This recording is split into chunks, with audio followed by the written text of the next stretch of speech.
How's it going, ladies and gentlemen? My name is Spencer, and welcome back to Advice, the show without a name. Learning to say no is something I've struggled with a lot growing up. I've never been the most popular person, so back in the day, I went along with whoever I wanted to be in their good graces with at the time.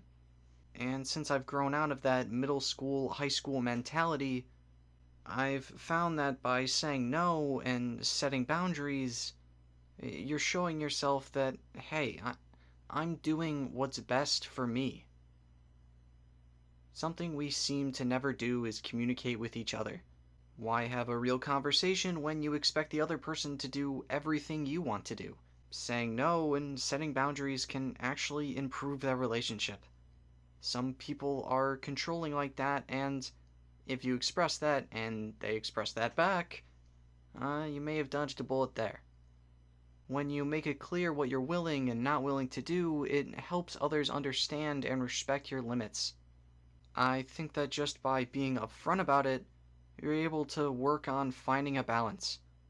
We hate talking about our problems, but take some control of your life and watch the relationship grow into something else, something better. Now, some stuff we may just be petty on. I won't play the new Modern Warfare titles because of my deep hatred for the uninspired reboot, but there's not actually a believable reason not to play it. You gotta figure out what you can realistically handle.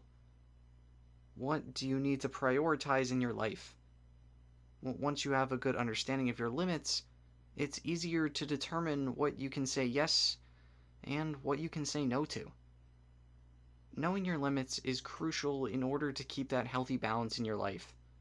By doing so, you'll be able to focus on what truly matters and avoid taking on too much at once. Like the 150 gigabyte commitment to Warzone. That's just stupid, and why would someone do it? But let's be honest here. No can be tough.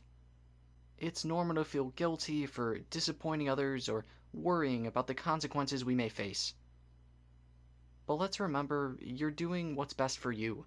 Call me selfish here, but I think your mental is the most important thing.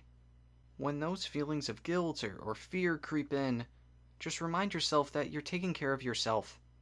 It's important to remember that saying no is not a personal attack on someone else, but just choosing what's good for you. You don't need to justify your decisions to anyone. Your well-being should always come first. And hopefully, they will understand that. If you're not used to being assertive, it can be tough to say no. Start small and work your way up. It sucks saying no to going out because there may be some effects there over time. But if you don't want to, just don't be afraid to say no. The more you practice, the easier it will become. Remember, the key to saying no is confidence. By practicing, you'll build up your confidence, and soon, saying no will come naturally. But that's never going to be easy, because no is never going to be a fun word. Because the human experience is all about that. Experience. Going out and trying new things wherever we can. But if you know yourself, never be afraid to take a step back. Because people do dumb stuff all the time. Don't go jumping off a roof. And just be yourself. And with that, that's what I'm going to call for today. Is it hard for you to say no? What have you said no to in the past, and was it the right call? If you feel like I missed anything out, please put it below.